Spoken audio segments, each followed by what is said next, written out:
Bueno, beste toki batzuetatik ere, bestelako kurrikulumak ateratzen dituztenez, mila esker gaur egin didatenaren gatik. Bueno.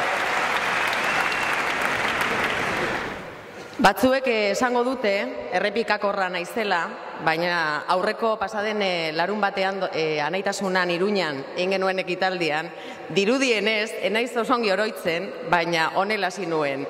Hau pasada bat da. Horrela hasi nuen, eta gaur ezin dut besterik esan. Benetan, zorionak.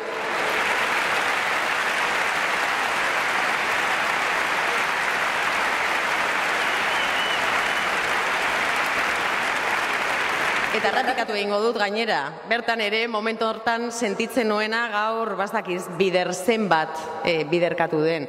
Baina benetan oso hunkigarria da hemen egotea. Pensatzen dute hor eserita egotea izanen dela, baina horre aurrean eserita egotea. Eta momentu hontan, hemendik ikusten dena, horrek ematen digun erantzunkizuna, hemendik hitz egiten dugun guztioi.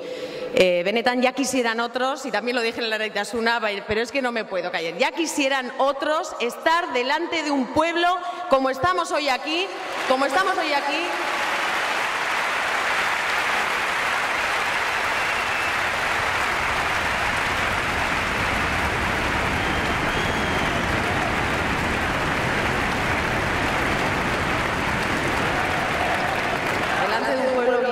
delante de un pueblo vivo, y con ganas y con ilusión. Esan dutenez, eta egia da, egun hauetan, aste hauetan, azkeneko hilabetetan, hainbat pasarte eder bizi izan ditut, eta zuekin, Nafarroan ere, zuekin guztiekin hori konpartitzeko aukera izatea benetan ore bat da. Herri honen historia ez du beste inork idatziko, guk geuk idatziko dugu, zuek idatziko duzue, herriak idatziko du. Libreki, demokratikoki, gehiengoaren nahiaren arabera, geuk idatziko dugu. Ez dute Madrilen edo Parisen idatziko, geuk idatziko dugu. Benetan, zorionak denoi hemen gaudelako.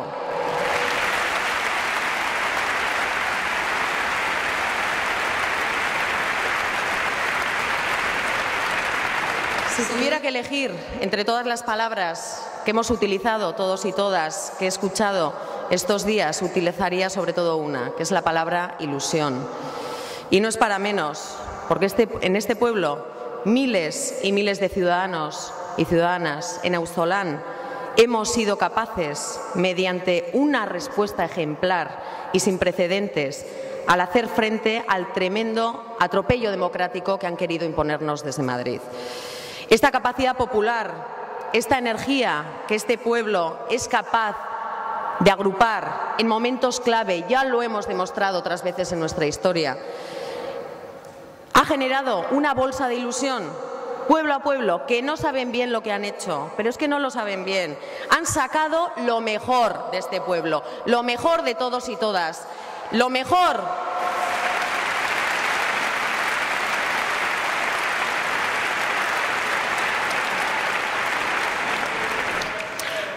de este pueblo, con más ilusión y más entrega que nunca.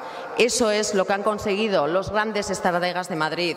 Porque que no se engañen, la clave no ha estado ni en el Tribunal Supremo ni ha estado en el Tribunal Constitucional. La clave en todo momento ha estado en la calle, ha estado en este pueblo, en la Plaza del Arenal, en Iruña, en la Plaza del Ayuntamiento, en el Anaitasuna y hoy aquí en el BEC. Esa es la clave.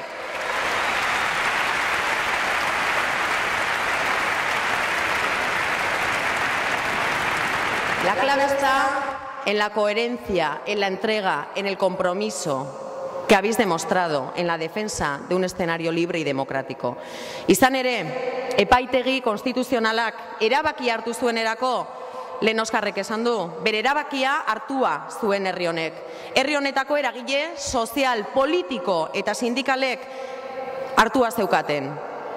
Aski da, nahikoa da. Este pueblo ya ha dicho basta. Hori izan da herri honen epaia. Eta ilusioz ekiten diogu erronkani.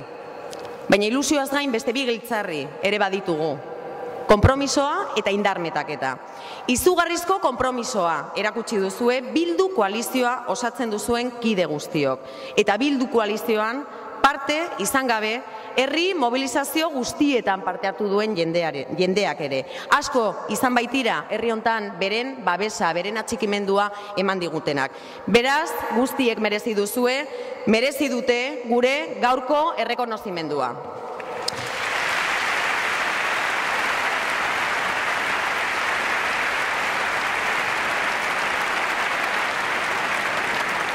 La acumulación de fuerzas que hemos sido capaces de crear durante estos meses y semanas ha sido el artífice de este acelerón democrático que ha dado nuestro pueblo y que Madrid no se lo esperaba ni por asomo.